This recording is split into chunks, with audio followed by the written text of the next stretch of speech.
à 1 heure de Paris. On a adopté un chaton. Bah voilà, vous venez de l'entendre. Oui, après 3 ans de deuil, on s'est dit qu'on était prêts. Parce que bon, tout le monde en avait. Les enfants n'arrêtaient pas de nous le rappeler. Oui, mais tous les copains, ils en ont. Tous nos cousins, ils en ont. Et nous, on n'a pas d'animal. Mais si, on en a eu un. Mais oui, mais elle est montée au ciel. Oui, c'est pas drôle. Oui, c'est sûr, c'est pas drôle. Oui, pour jouer avec, c'est quand même moins pratique, un chat mort. Je l'accepte.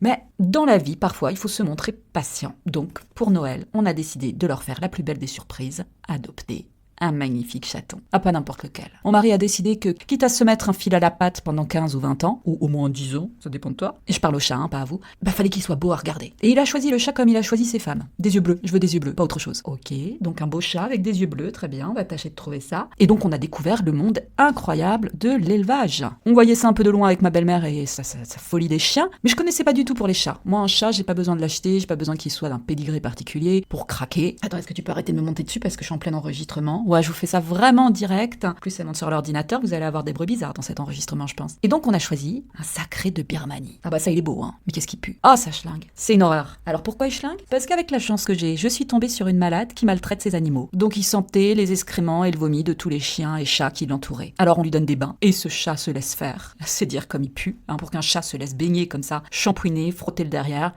Elle dit rien du tout.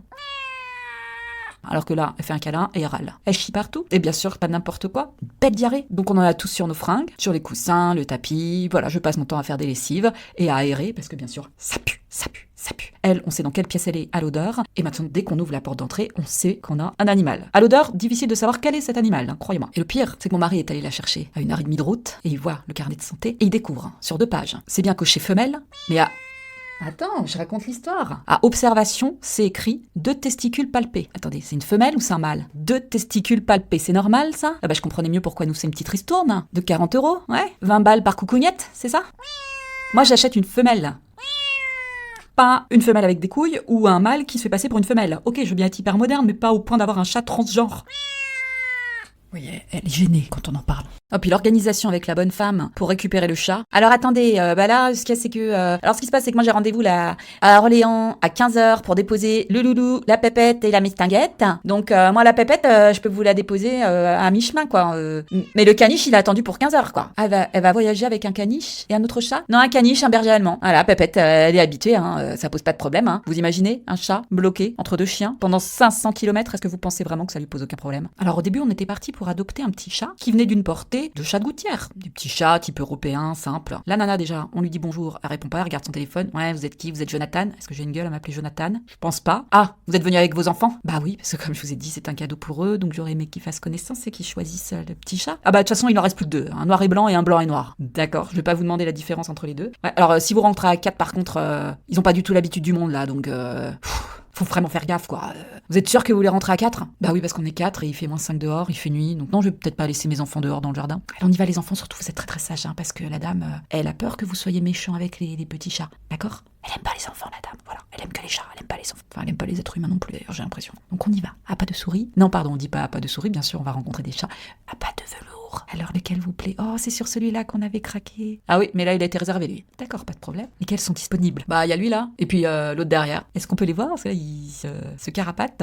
Oh, maman, il est trop mignon, je peux l'attraper. Non, tu l'attrapes pas. Non, non. Bon, au final, on a bien senti qu'elle voulait pas qu'on les adopte. On était parti pour en prendre un par désespoir de cause. On l'avait même pas vu, même pas caressé. Il avait pas l'air d'être très beau. Je me suis dit, allez, on va suivre le délire de mon mari. On va en prendre un de race magnifique. Le poil blanc angora, de magnifiques yeux bleus. Ça vendait du rêve. Mais je ne savais pas qu'il y avait des arnaqueurs concernant les chats, les animaux en général, qui faisaient croire qu'ils étaient vaccinés, vermifugés, bien entretenus, bien dressés. Non mais comment qu'on leur donnait une chance de sortir d'une cage, quoi. Pour marcher. Voilà, pour apprendre à marcher. Parce que nous, on s'est retrouvés avec un chaton qui a l'arrière-train qui arrive une demi-heure après les pattes avant. Il arrive pas, le pauvre vieux. Enfin, le pauvre vieux, il a que 4 mois, c'est un bébé. Mais un bébé qui devrait savoir marcher. Elle marche comme si elle venait de sortir du ventre de sa mère. Bien évidemment, hein. Vous n'imaginez même pas jouer avec elle 2 secondes. Elle sait même pas ce que c'est qu'une balle qui s'agite. Elle a peur qu'on l'agresse. Alors j'avais fait quand même des petites recherches sur la race. Et il était écrit que c'était une race de chat qui aimait communiquer. Mais elle communique pas. Elle râle. Elle me gueule dessus tout le temps. Elle me voit passer, elle feule.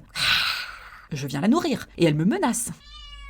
Je la nettoie. Je nettoie derrière elle ses excréments, sans même la disputer. Je me dis c'est un bébé. Et elle me menace. Je lui fais des cadeaux. Elle me menace. Non, là, elle me menace pas. Elle gueule. Elle gueule. Voilà. Ça fait 3 jours que c'est comme ça.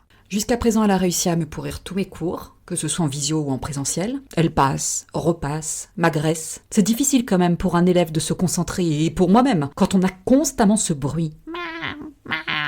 Non, reprends pas, merci. Et difficile pour moi de rester souriante lorsque j'ai un chat qui me saute dessus et qui plante ses griffes sur mes cuisses pour être sûre de ne pas tomber. Oui, parce qu'elle saute mais un peu à l'aveugle. Elle calibre pas bien encore, vous voyez. Donc elle sait pas si elle va rester. Elle sait pas si elle va s'en sortir vivante. Et puis une fois qu'elle est sûre, et ben là elle décide d'aller plus haut. Donc elle passe des cuisses au ventre, à la poitrine, aux épaules, à la tête. Oui, carrément. Elle vous monte sur le sommet de votre crâne. Mais vous passez pour qui face au type qui est de l'autre côté en train d'essayer de suivre une formation? Il se dit mais c'est quoi? C'est malade. Et en présentiel, c'est pire. Moi j'aime bien commencer par un échauffement corporel pour détendre les élèves. Donc on commence par déverrouiller le corps, travailler sa respiration. Et qu'est-ce qu'il fait le chat? Eh ben le chat il nous prend pour son arbre à chat. Donc il nous monte dessus. Donc vous êtes là en train de faire l'arbre au yoga et lui il se dit mais c'est un arbre. Ouais, on doit être vraiment très très bon. Et donc là il se met à grimper avec ses griffes tout le long de votre jambe jusqu'à la taille. Il a attaqué le derrière d'une de mes élèves. Elle s'est penchée pour rouler son tapis, elle lui a sauté dessus. Je vais perdre mon job moi. C'est gênant quand le chat il pète et que ça schlingue. Vous êtes obligé d'interrompre le cours, d'aérer un bon coup, de virer le chat, de l'enfermer dans la cuisine, et là vous entendez constamment. Mais je pense que je vais devoir, je n'imaginais pas un jour dire ça, mais me réorienter professionnellement. Ce chat est en train de mettre fin à ma carrière de formatrice et coach. C'est dommage, j'aimais bien ce boulot. Mais bon, elle est tellement mignonne, on gâtouille complètement. Ma belle-fille n'arrête pas de nous reprendre. Mais vous êtes ridicule. Mais papa, lâche-la, tu te balades partout avec elle. Ouais, il se balade avec le chat sur l'avant-bras ou le chat sur l'épaule. Il l'appelle Claudette. Il dit que c'est sa Claudette. Le gars, il se prend pour Claude François. Il a l'impression qu'il a sa petite danseuse à côté. Elle l'a lu. Et puis le problème, j'avoue, c'est qu'on s'appelle papa et maman vis-à-vis du chat. Je sais, c'est un truc de vieux, on a pris cette habitude. Donc elle nous reprend régulièrement. Je vous préviens, vous vous appelez encore papa et maman devant le chat, moi je me barre. Et vous êtes pas prêts de me revoir. Non mais d'accord, non mais pardon, c'était une blague entre nous et c'est resté, mais c'est fini. On arrête. Et on te demandera jamais de l'appeler petite sœur, c'est promis. À 1 heure de Paris. Le podcast.